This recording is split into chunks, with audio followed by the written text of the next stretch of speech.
Good morning. It's lovely to see you. Hello, especially to Marianne.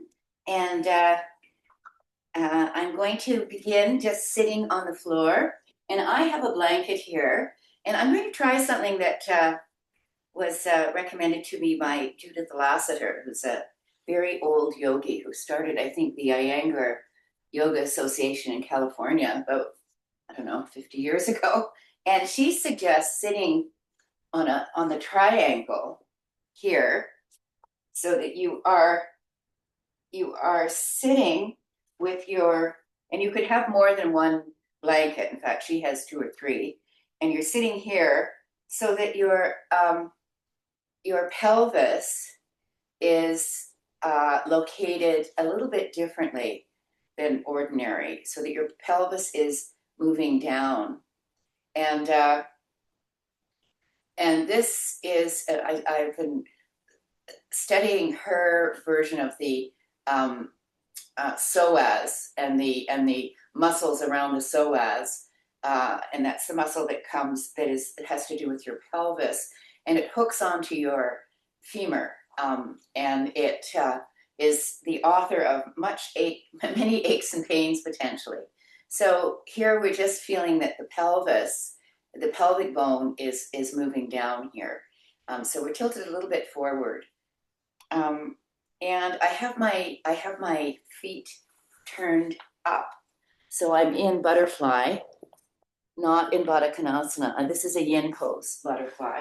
And I'm just going to have my toes turned up here. The diamond is quite long, and here.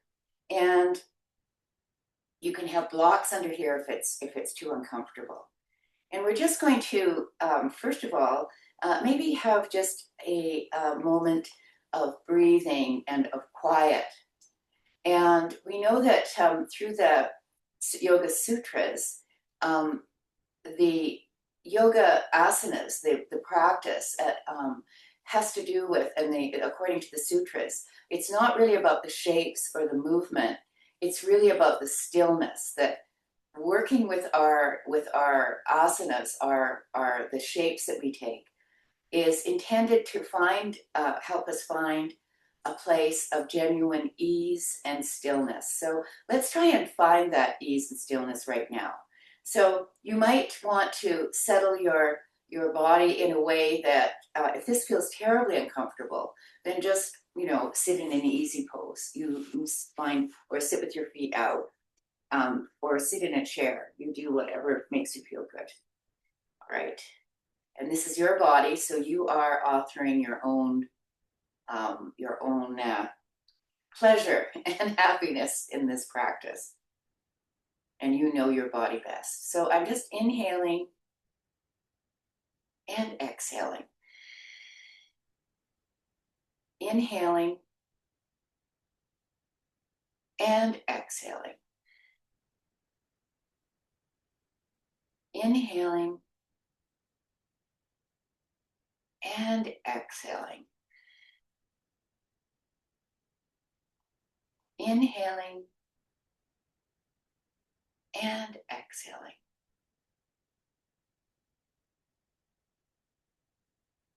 And I'll just let you breathe there for a moment.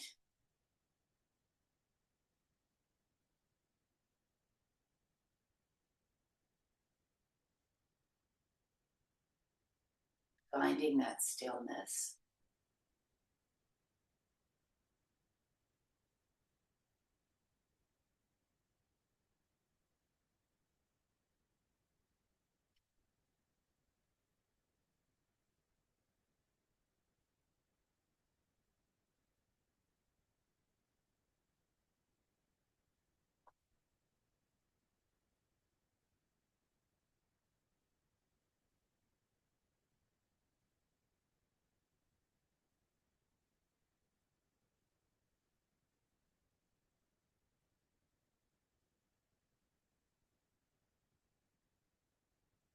And now we can open our eyes and we'll extend our feet out.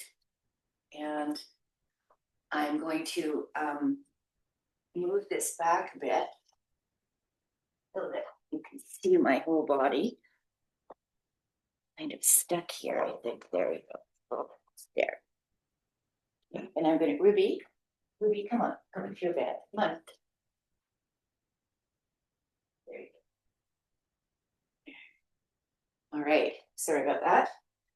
Okay, so here we are sitting on the floor. So now we're just going to open our legs wide, or as wide as, and that can be as comfortable. You want to be quite comfortable. And once again, you're going to feel this. This will help you tilt your pelvis forward a bit. And the sacrum, when we're standing in Tadasana, should be at a 35 to 45 degree angle. It shouldn't really be. We're always taught to tuck our pelvis in, but this anatomy specialist was saying that it should be at this angle.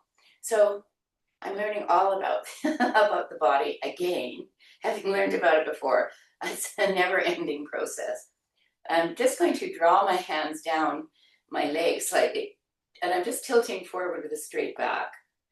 If you have osteoporosis, you'll want to do this with a straight back and not curve forward. So I'm going to just tilt, and I'm going to tilt forward and curve my back, and I'm just walking with kind of mice feet into the center, and I'm just letting my head drop.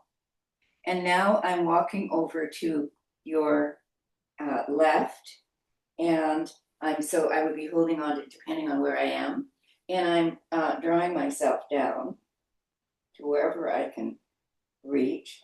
I'm not really doing, it's here, it's early in the morning. It's the first movement of the class. So I'm not really straining at all. Anyway, it's better if you kind of move into these with a sense of release. So, and I'm staying long enough here that I'm allowing my body to settle in a bit. And now I'm going to go forward again, little mice feet across, and then I'm going to the other side. And I'm just seeing what happens when I allow my body to settle in here.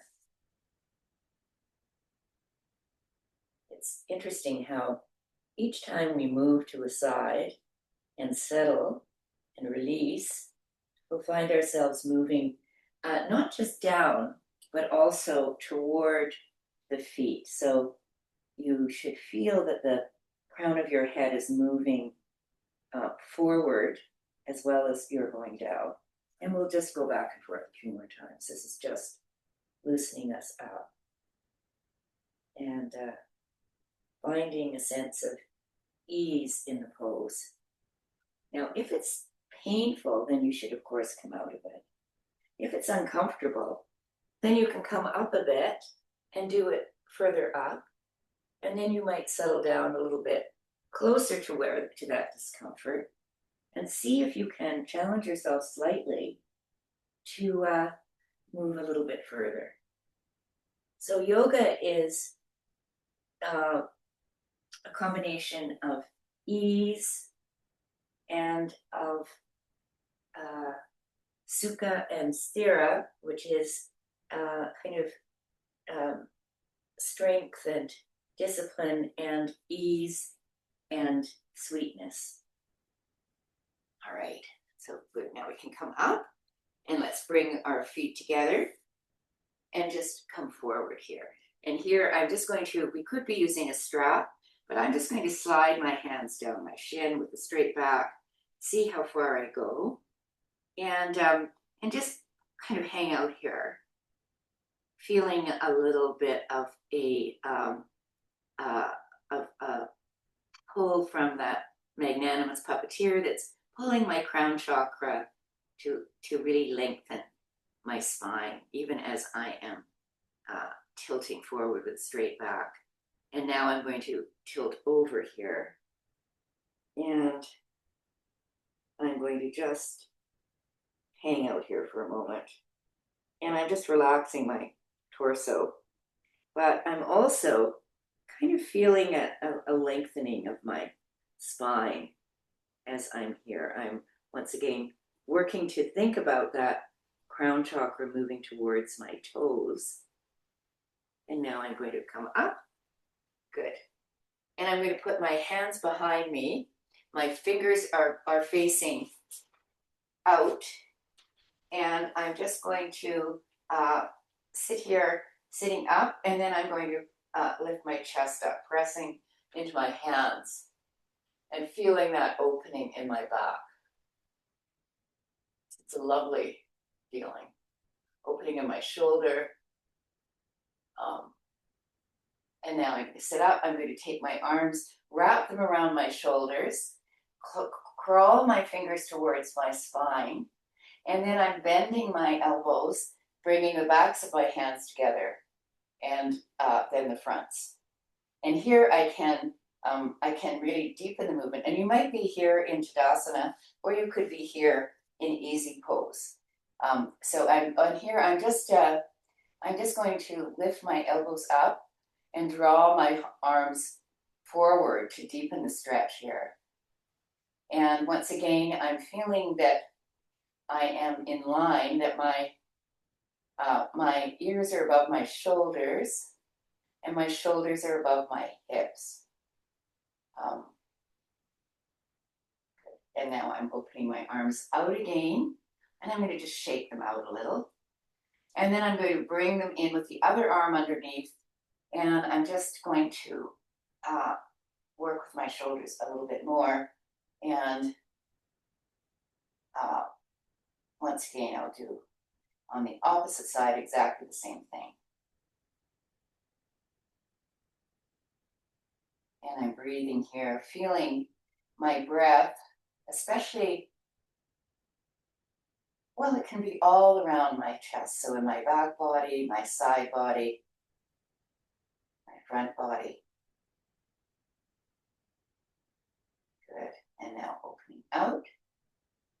And then I'm shaking my arms a little.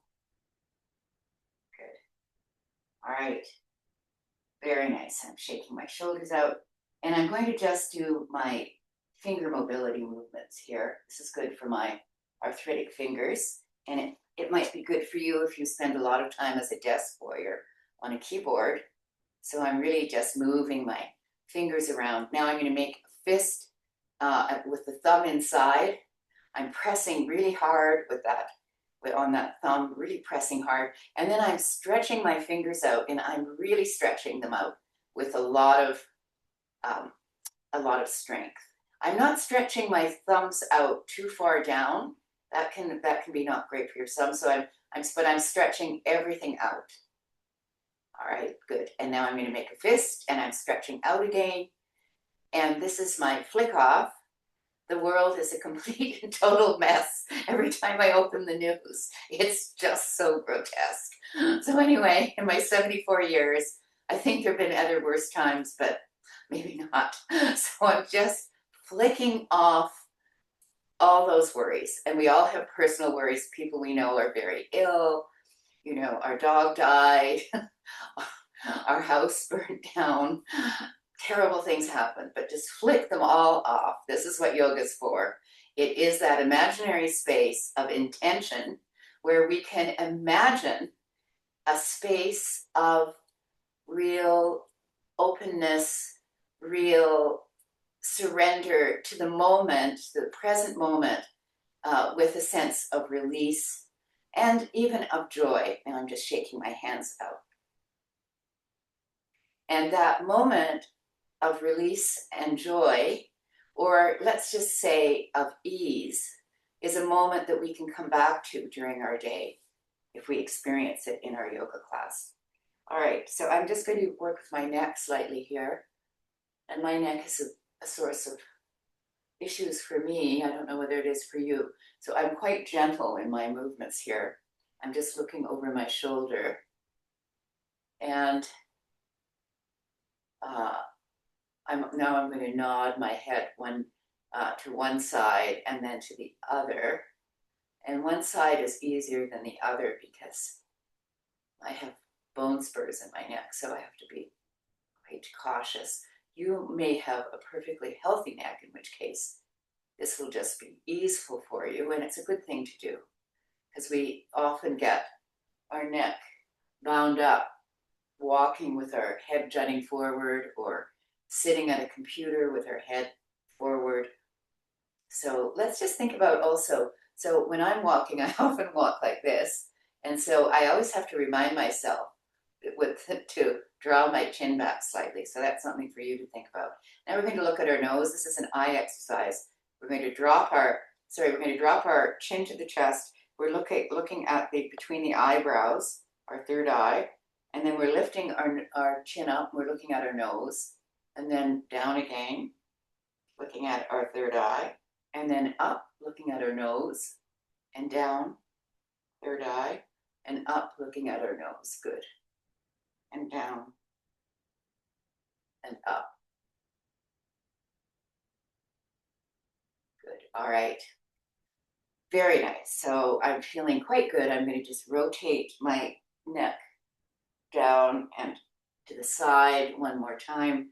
We could do an ear exercise, which is lots of fun, but I'll do it in another class, which allows us to really open our muscles in our jaw and loosen our neck up a little bit. We'll do it another time. Okay, so let's come down to cat and cow. And here we're going to be on our hands and knees. And it's a lovely opportunity for us to just press our hands into the mat. Our hands are a little bit like a suction cup. Our knees are below our hips, and we're feeling a little bit of when we're dropping our. Let's go into cow. So here we're coming down. We're making a concave spine here, and then we're lifting up. And there are different ways you can do that. One is to press the spine down and to, with some force, and then you can lift up. Another way to do it, which I think is a better way to do it, and I've been studying this, is to just release our belly down, release our front body to the ground, and then feel as though your spine is falling into your front body like a knife through soft butter. And it's quite different, because sometimes people feel back pain when they do cow, and it's because I think they strain their back when they're pressing it down. So let's come up again, coming up, drawing your navel in, feeling a lovely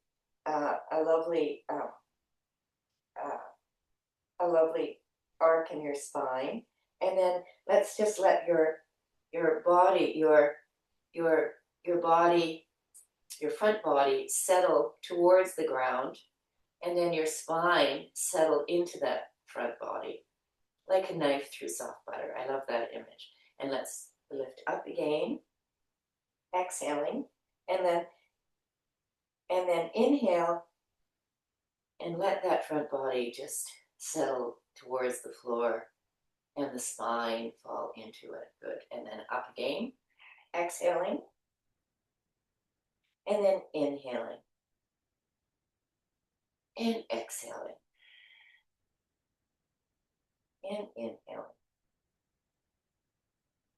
And last time, exhaling and inhaling. Good. And now let's move our hips just around to one side and then back, and then the other side, and then forward. And we can move our shoulders slightly while we're doing this. We're moving around in a circle very slowly and just letting our hips move out. Now let's move it the other way. And coming back very slowly, easefully. We're easing into our day here, or into our sleep maybe. Good. Now let's come back. Let's come into puppy pose. So our hips are above our knees, and our arms are moving forward, and we're actually allowing our body to settle down. So this might be hard for you. You might want to have a block underneath your head if your neck is sore. If this is very easy for you, you could have blocks underneath your hands, and that would make it deeper. But here we're just opening our shoulders up in puppy pose. And this is a pose that is a yin pose. And we're going to hold it for a moment or two, just to see if we can open our shoulders a little bit more. And it's a very relaxing pose for your spine, I think. At least it is for mine. And we're just breathing. And here we can breathe into the front body and into the back body, feeling the whole torso opening up and welcoming our breath. We could do some bee breath here. That would be interesting. So let's just hum while we're breathing. And this will allow us to feel the vibration through our whole spine. So let's inhale.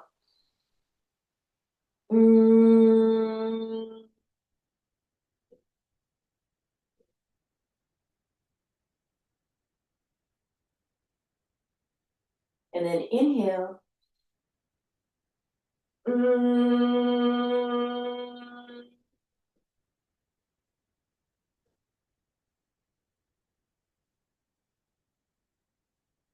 Inhale.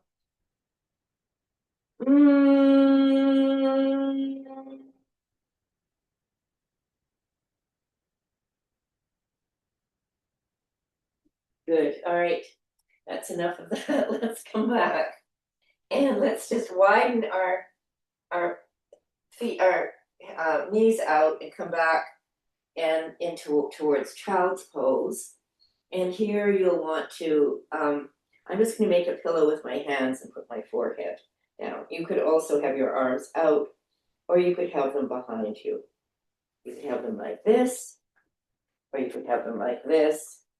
Or I am kind of tired this morning, so I'm going to make a pillow with my hands and just settle my forehead on it. Good. And now I'm going to walk my hands over to the left side, and I'm stretching my right arm forward, and I'm stretching my right hip back. So here we're doing a kind of diagonal stretch on our side body, breathing into the side body. And then we're moving over to the other side, and we're stretching the other side. Stretching that hip back and the fingers forward. Good. And now I'm coming back, stretching everything forward and everything back. So my hips are going back, my hands are moving forward. Good. And now I'm going to come back up, and I'm going to do a toe stretch because I like to torture my students. I don't really, but when I first started doing this, it felt torturous. So you really have to find your own mode of doing the toe stretch, because at the beginning it's very difficult, and you can just, you might be here for a moment and then come out of it and then go back in. But if you do it for a while, you'll find it really affords you a lot of opportunity to develop mobility in your toes, and we need that for balance. And we need balance because as an older person, or as anyone, I've broken both my ankles when I was younger from falling, slipping on ice. And once I fell off a 2-inch deck, which was nothing, and I broke my ankle in multiple places. One of my friends was a nurse, and she told me she broke her ankle falling off of her Birkenstock. she basically fell into her ankle from her Birkenstock and broke her ankle. So it's really important to have mobility in your toes so we can stay upright. All right, I'm just staying here thinking about my toes, thinking about mobility, and thinking about staying upright and balanced. I'm going to lift my arms up and look up at my thumbs, and then I'm opening out. And now I'm going to do it again. And then I'm opening out, and I'm going to do it one more time. Good.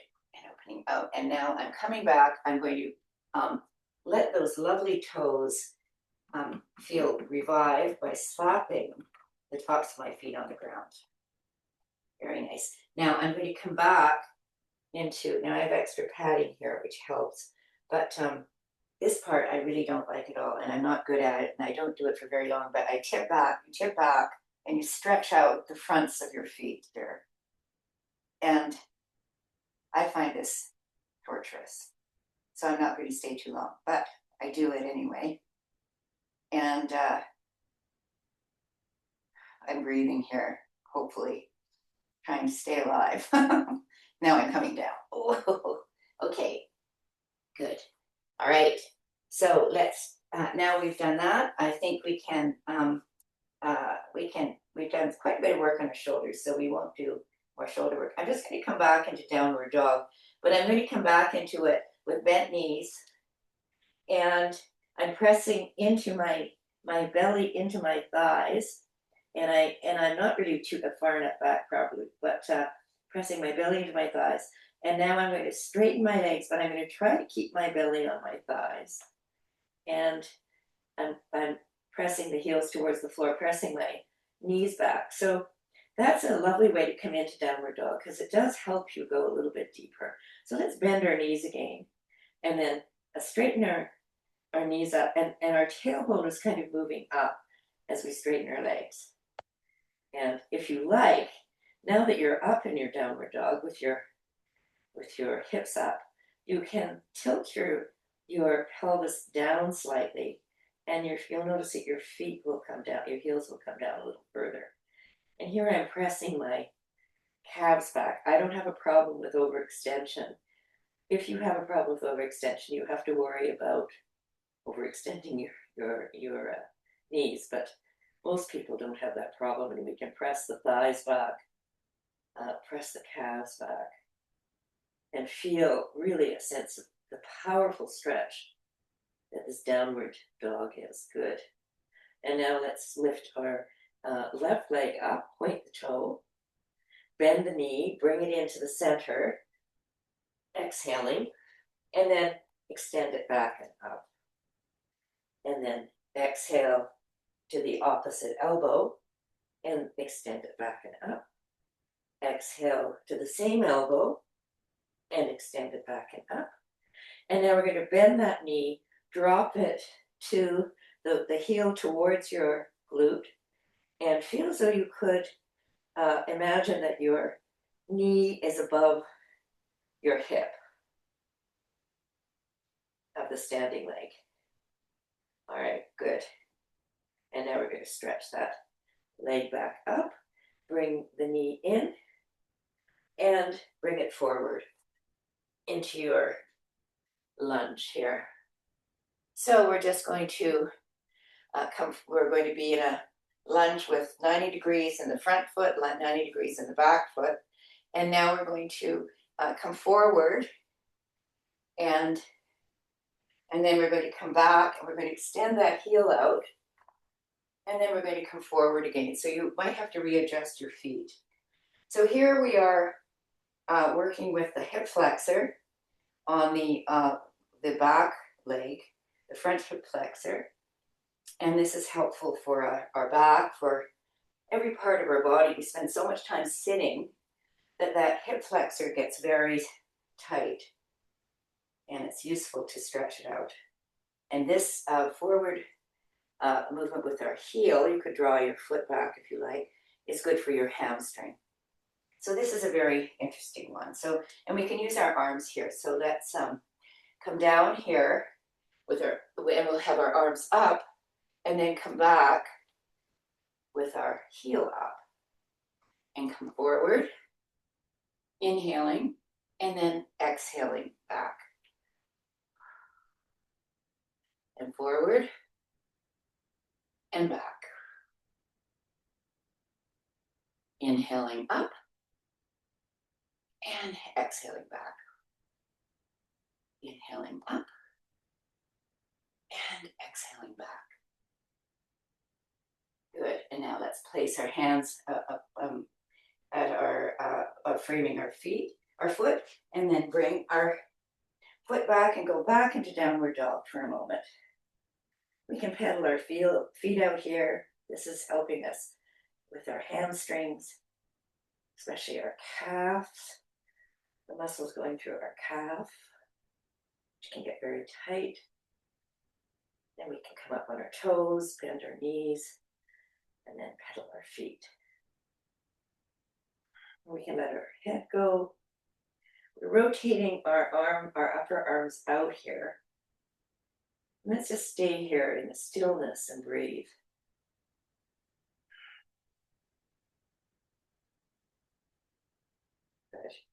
And let's lift the other leg up and bring it in, exhaling, and back up. Opposite elbow, exhaling, and back up. Opposite the other, same elbow, and back up. Then bend the knee, draw the foot towards the glute, and feel that knee lift up. We're trying to keep our shoulders on an even keel here. Good. Now straighten your leg up, bring the knee towards the chest, and bring it forward. And we're going to do the same thing on this side. So we're just going to lift up, inhaling, and then we're going to come back with our heel out. And then we're lifting up, and we're coming forward, so we're stretching this front of your hip and coming back, inhaling and exhaling. Inhaling and exhaling. Inhaling and exhaling. Inhaling and exhaling. Inhaling and exhaling. Inhaling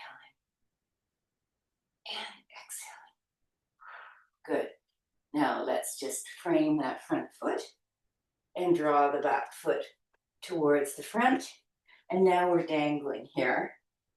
We're doing a forward fold or knee in, it's a dangle. We're feeling the strength of our feet. Now, if we're a man, our feet might be together. If we're a woman, our pelvis is built a bit differently, and especially if you've had children, we might feel more comfortable with wider feet. In fact, they could be very wide. It just depends on how your body is built. But the notion that we need to stand with our legs together, everyone the same, doesn't take into account we have different skeletons and different bones and different histories. So here I'm standing. I'm trying to feel when I'm standing in Tadasana that I am both rooted and I am lifting up. So I'm grounded, rooting into the ground, and I'm feeling a real lightness of being. So on the top part of my body. And here, you want to feel that the pelvis is allowing you, is tilting in a way that it allows for your sacrum, that flat part, to have a 35 to 45% degree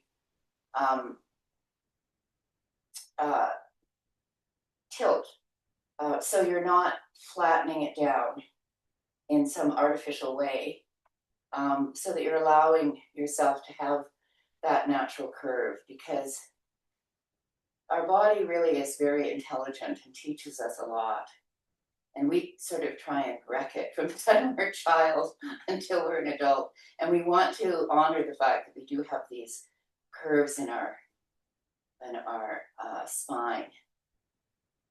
So I'm just settling in here, and I'm moving forward. I'm tilting forward, so the weight is on my feet, my toes, toe mounds, and then I'm coming back towards my heels, and I'm finding a place in the middle, and then I'm placing a little bit more weight potentially on towards my heels, but not, certainly not all my weight, but just a little bit more.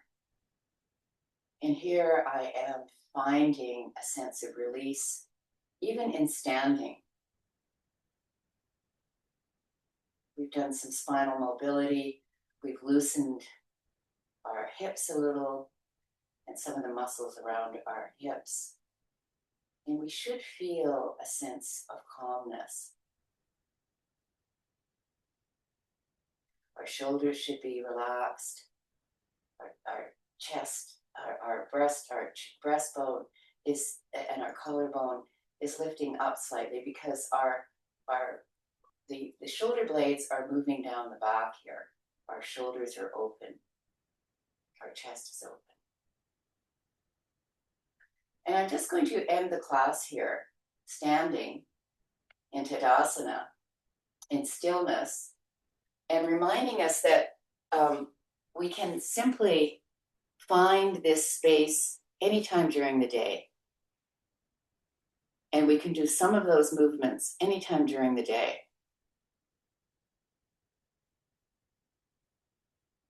And I'll just promise you that with an intention to find stillness, you will find some peace. This is a short class, and I invite you to stretch out on the floor in Shavasana if you like, or get on with your day. Thank you for joining me, and I will see you next time.